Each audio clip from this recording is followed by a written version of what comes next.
All right. So, creating the juxtaposition of vector self-portrait.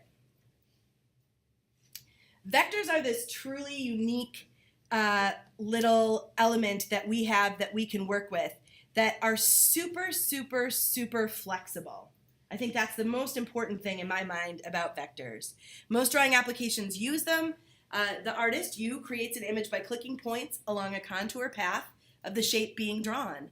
Paths that are curved are created using Bezier curves. So when you pull those little handlebars in and out, right, that's your Bezier curve direction that you're adjusting. A point for a curved line also contains additional points called direction points. These allow the artist to control the curves. As a result, when we create an image just with vectors in Illustrator, it's what we refer to as resolution independent. Okay? So you can reuse that file at whatever size you want without sacrificing quality to the file's resolution. And this is determined only at the time of output. Now, this is an example of an illustration I did a while back. It took me two or 3 years just during class periods to render this. So I would work when students were working during class and there weren't questions.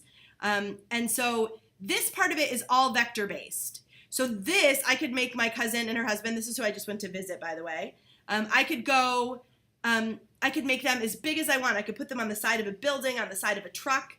I could do whatever I wanted with this. The background image is static. It's bitmap. It's, scanned in artwork that I created and then I'm reusing.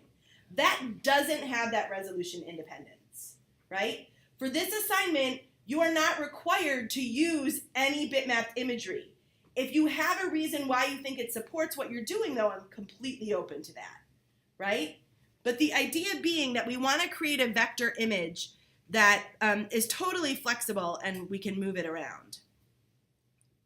So the challenge, create a self-portrait which includes you, based on a template from a photo, a background from one of the designs in Project 1. Now, if you had me for 215, which is like a good number of you, if you have a design that you love in 215, use that, right? You don't have to use what you had in Project 1. If you're struggling just with owning the pen tool, you should pick your favorite background from Project 1, use that as your background, pick another one to use as your frame, and then if you have time in the project, change things up, right? So again, it's you measuring where you're at right now, what's most realistic for you to accomplish, all right? You also have to include, and I put it in quotes, and it switched away from smart quotes when I rendered this, and I apologize for that, but you're going to create some sort of frame. A frame doesn't have to be a box, right? There are lots of different ways to achieve a frame in an image, and we'll go through some of those today. You also need to incorporate a word which elaborates or plays on the idea of your composition, right? I would really prefer that it be a word, but if you have a quote and you can justify how that fits into it, that's great too, right? So when you come to class with your sketches on Tuesday, you'll have your ideas for your composition as well as your word or your quote ideas. So all of it will come to the table on Tuesday. Are there questions there?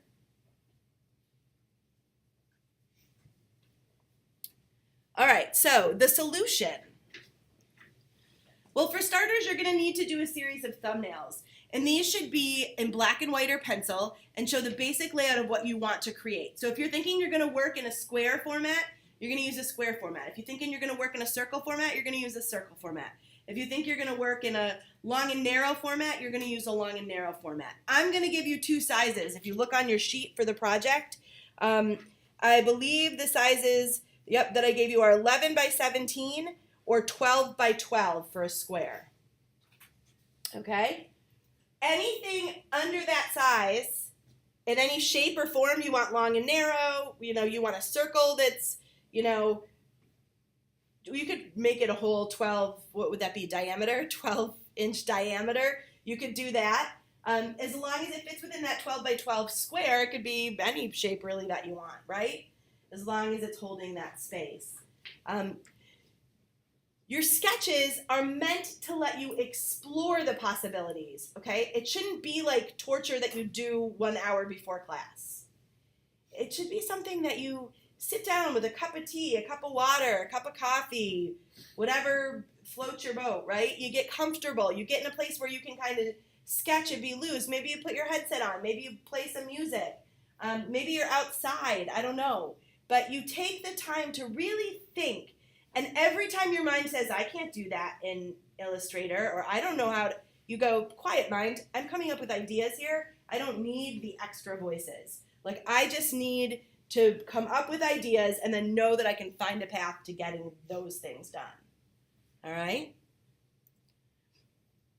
We'll then do marker comp. So you'll bring your thumbnail sketches in next class, and then I will ask you, depending on what you have available to you, this could mean literally marker comping, it could mean colored pencil, it could mean crayon.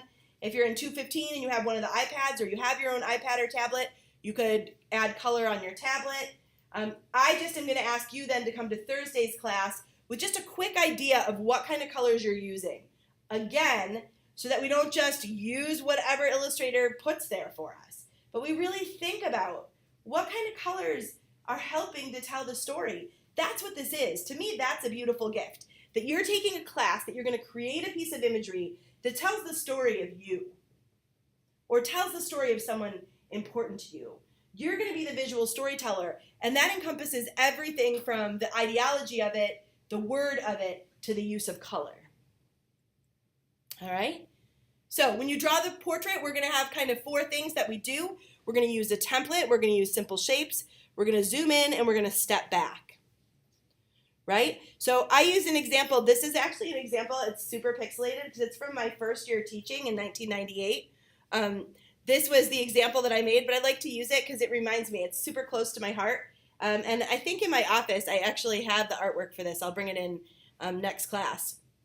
So this says 96 DPI. I'm good with our current computers, with you going to 150 like the handout says.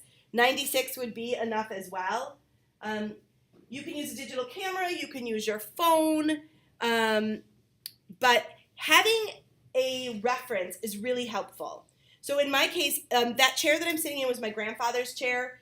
He would put his boots on when he was a New York State trooper using that chair. So when he passed away, it became a possession of mine that I felt really connected with. And underneath my foot is a can of Planters peanuts. And the reason for that is, when my grandfather retired up in the UP in Michigan, he would have a can of Planters peanuts and he would feed chipmunks. And they would come and literally sit in his hand and on his head and eat these little peanuts from his little peanut can. So to me, these 2 ideas, the idea of him and his connection, he was this 6-foot colonel from World War II, right? Who like hung out with chipmunks, you know, while he was tanning himself. So, you know, it's just a real interesting kind of connection for me, but something that other people might not get if I didn't tell the whole story. So we're going to put that template on its own layer, just like we did with one of your examples, hopefully, with one of your examples for the last project. We're going to work with that idea of a file that's put in there for help, but not meant to ever be printed. So the key to a strong vector illustration is having the foresight to zoom in and to step back. Knowing that when you're up close to something, it might look really weird, like I have a black eye. But when we start to move further and further away from it, again, this is probably about 20 times bigger than how big my head is, and the whole illustration is about that big.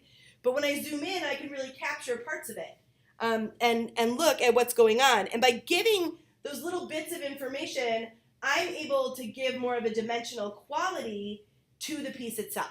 So in this example, I took one of the designs from another project.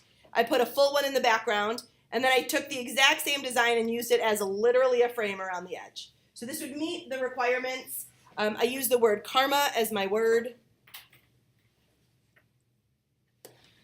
And since then, since the very first year, there have been a bunch of solutions for this project done by my students. And so what I want to talk to you about is, number one, style. So Trish used a shape and form in a conservative but a really meticulous manner here in the background as she developed her composition. She also was fairly conservative in terms of color, sticking with really this kind of cool scheme, and then just yellow to pop the frame and then the information or the word. And so she really kind of takes a very simple approach, but because of her accuracy in depicting where these shadows fall, it gives shape and form. So sometimes with the simplest number of shapes, you can have just as much impact as if you did hundreds or thousands of shapes. Now this is a little bit more advanced. This was a graduate student that I taught at Oswego. Lori had a real clear vision of the story she wanted to tell about herself. This is a caricature of herself. And these are sort of implied caricatures of other members of her family. So very abstracted, yet she does capture who she is in a likeness, which is important. She uses her word really small at the bottom. And again, in order to give her time to develop this whole idea, this whole thing, she chose to use a part of one of her designs and then clip it in different ways to make this implied border around her piece. This student, although compositionally it probably left a little bit to be desired, it's just a lot of loudness. But one of the reasons I keep this in here, despite the low quality of the slide itself, is that if you notice, the way that her hand is rendered allows it to break this border with a more three-dimensional kind of feel. It's not just a mitten, right? It's literally looking at what is the shape of that hand and how do I put a darkness against this background that allows it to pop off the page. The other thing you're really thinking about here is intellectual content. What is the story that I want to tell? How do I want to tell it? What is the emotion that I want to share with my viewer? This was a student, I always say that she was my student who was like my, you know, you get a sign, you get signs about things. So she was my student at SUNY Oswego. She had just graduated from here the year that I applied for this position. And so I always felt like Jody was a little bit of my, like, you know, sign that this is where I was supposed to head. She actually did use a photographic subject. At SUNY Oswego, when I taught a similar course, we met for 6 hours a week, which gave us a little bit more time to actually get stuff done. So I required them to have a photographic element. And for her, it was this rope coming down in the middle. You can't see her word, and that's okay. Like, your word doesn't have to be like, hi, this is my word. It can be hidden. And in her case, she had reality wrap around the rope in different areas, the word reality. This was a student who wasn't even an art student. He was a retired science geology professor from SUNY Brockport. He took the night class with me, and he just wanted to do a representation of the research he had done at, I think is it Indiana University? Does anyone know that logo? I think that's what it is. But he had spent summers in Montana doing research work. So he also said to me, well, can I use a photographic subject because I'd like to use this black and white line drawing of science tools. So he did that. Jana created a depiction of herself, and this was a piece that was really about her balancing things in her life. So she was a mom of two grown, well, one teenager, one 20-year-old. She had elderly family members who needed care that were on the West Coast. She was here on the East Coast. And so this kind of showed her grace and her foresight, and also her ability to think about, you know, ways to fly despite the burdens in her life. This is one of my all-time favorites. Again, it does use some photographic subjects, so the butterfly and then the wings cut out of the words at the top. If you've got a little bit of Photoshop skill, it's really not that hard to do this and do it well, and I'm more than happy to work with you. The thing I love about this is this student took a really bad situation and made it great. So this particular student, she, probably the day that we assigned this or the day after we assigned it, one or the other, she had worked for years as a waitress at Perkins in Oswego. And she literally went to work that morning at 5 a.m. and everything was gone. They had come in the night, they had shut down Perkins, and they had just stripped the entire building. So she had no place to work. She worked 40 hours a day and was supporting herself. And she had a choice to make. Like, I can wallow in my own self-pity. And I was trying to have this discussion with my 12-year-old last night because she was really wallowing in self-pity, right? We all get in that place. But instead of looking at it like a horrible thing, she looked at it as like, what if I look at this like it's an amazing opportunity? And so just through kind of developing this imagery and sort of the shock, she has that shock of like the terror of if it landed on your nose, but then she also has the possibility of how amazing that can be. So be careful. This is a great, great, great concept. This person was trying to illustrate their own depression, and think of the impact this would have if the figure rendered all in blue was bigger and that little tiny person was pulling it, right? It's a little bigger, but it's not enough bigger, right? So it's this beautiful concept, and as much as I kept saying to the student, you really need to make that bigger. Once it's there, it's just a matter of shift and drag, you know? But she had this vision and couldn't really move past it. It still is good, but it could be really outstanding. You have to think about things in terms of readability, right? So this student was trying to show the sort of Dungeons and Dragons and then like the little particles in her hand, and it just became a little bit difficult to see, although the concept itself was good.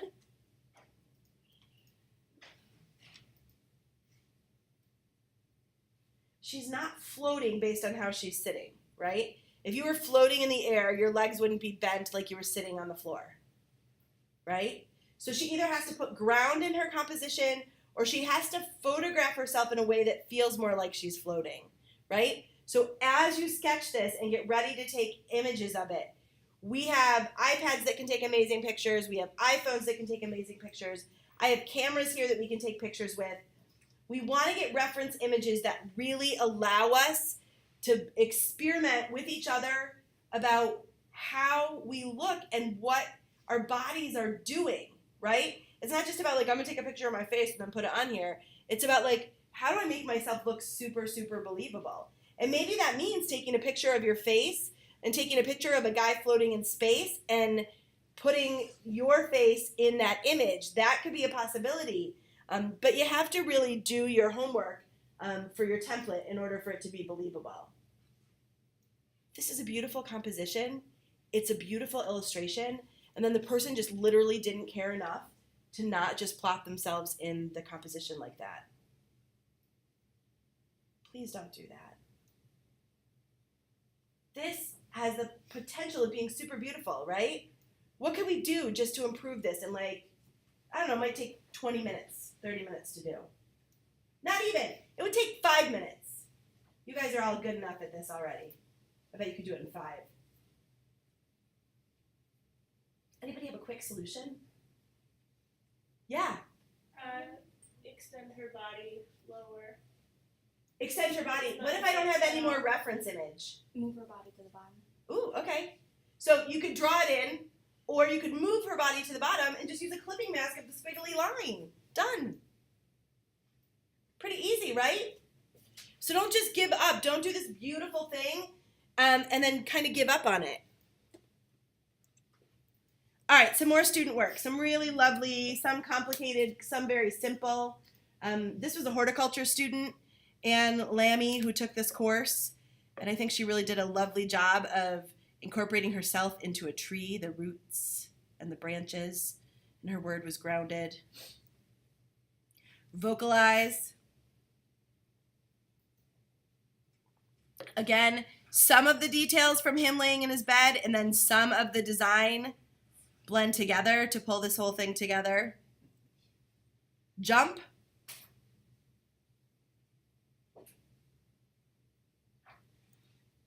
This is the piece that hangs on the wall over there. So Katie did actually the portrait of herself up here, looking down at herself.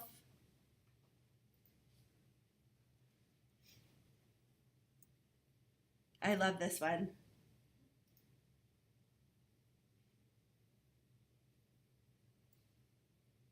Cornered. I still remember the story behind this one too. Erin had, and this is many years ago, she had just lost a friend to suicide and she was feeling really, really tortured. And so she used this as an opportunity through using some of her original designs and then creating some of her own new parts in here to really make herself look like she was kind of cornered in a room in these sort of shards of glass. And even the way she renders her portrait of herself is very jagged. So how you render yourself can add, so not only color, but the types of shapes that you choose to make up the parts of you can have a real effect in how the reader sees it. Ingenue. This was actually part of one of her designs for her 215 class, and then she just rendered color into these bubbles and put them in the background, and we got up on a table and we shot her laying on the floor with her hair all spread out.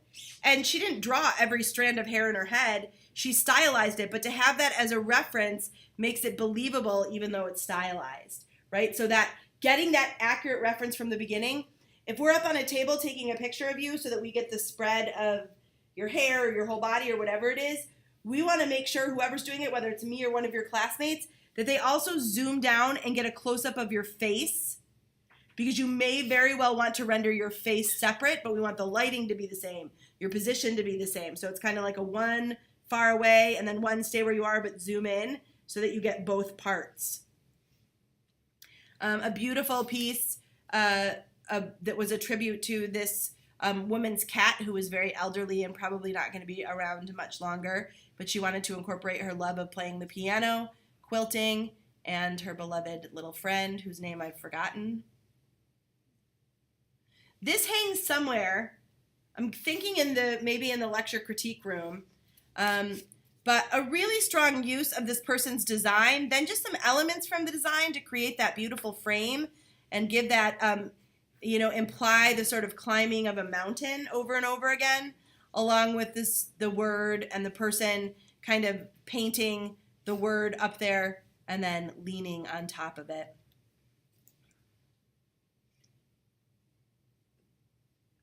Stoic.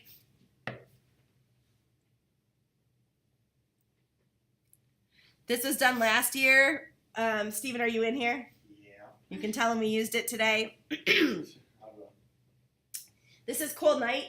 He was like super into all things superhero, right, Stephen? Am I right? Uh-huh. Yeah. So he wanted to do, this is Wolverine, right? Isn't this Wolverine? My kids and my husband watch it. I'm not as much like a watcher, so I'm afraid now I'm getting it wrong, but I think I'm right. So he did a really nice job of incorporating his word in the illustration and getting that kind of like raw essence of who it is. And his border ideas really accentuate a lot of the details that are important about the whole piece. So I try to pick 2 or 3 every year that are effective. You may have seen this if you saw the student show last year. Seth Lambert did this particular piece. And I really liked the way he actually rendered his face so that he could cut off part of it, like it was pulling away and the entire universe was inside of him. I think that's a really neat, again, that's taking that extra step. This is something that would take extra time in doing the project. And then Lonnie, are you in here? Sometimes she is. This is Lonnie's. Isn't that cool? So this was Lonnie's piece that she did in this class last year. And just the way she incorporates these birds kind of coming from her hair and flying around in the piece, and the energy that she creates within her eye and her likeness. I mean, you can see the likeness very well here as well. I think if you see her, you could ask her, and she would probably has changed the typeface. Yeah. Sometimes the images are penetrating or disturbing. Totally fine with me if they are. However, if I have a concern, I will ask you. But I can relate to the idea of memories that are so painful that they feel like they're just piercing right into you. And so this particular viewer was able to accompany sort of the rawness of her tear and the impact of the word or the idea. A little loose and a bit more fun. So when this student came to me with this, he was a computer science major, and I was like, Andrew, do I need to worry about you? Because this is concerning me very much. But he articulated very clearly to me, no, I just want to illustrate to people what it feels like when people make you feel like you don't have a voice. You can't have a voice. You can't speak out. That it's akin to death when people are making you feel like they can't listen. Now, I do need to brag a little bit about Mr. Lepovsky here. He is, and I always get this wrong, Jimmy Fallon. Is that the Tonight Show? What is that? Whatever Jimmy Fallon show that's on at night. He is the photographer now for that show. He switched from computer science to art, finished his graphic design degree here, went on to RIT for photography, and worked his butt off, and now is photographing with Jimmy Fallon every day. Meeting all the famous people. Yeah. So lots of fun. Hard worker, real hard worker.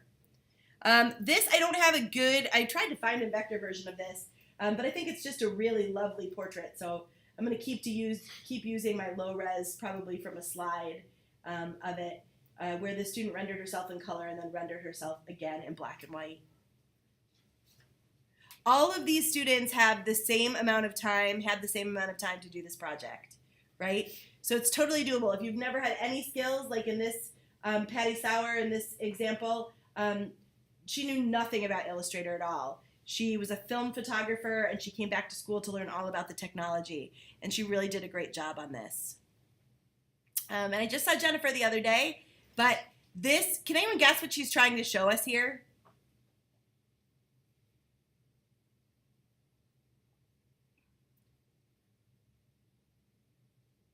Anybody? Just whatever. How does it make you feel? Does it make you feel happy?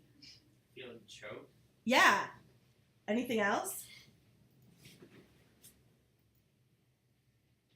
So her intention was to illustrate what her anxiety feels like. I think she did a pretty good job. All right. So those are the examples. That's what people who have come before you have done. I want you to be your own person. I want you, over the weekend, to begin to sketch and think about, what is my composition going to look like? What is my word going to be? What are my colors going to be? I want you to really dig in deep. Collect little tidbits, whether it's from the internet, from magazines, whatever it is. Collect stuff. Make a collection of inspiration for this project.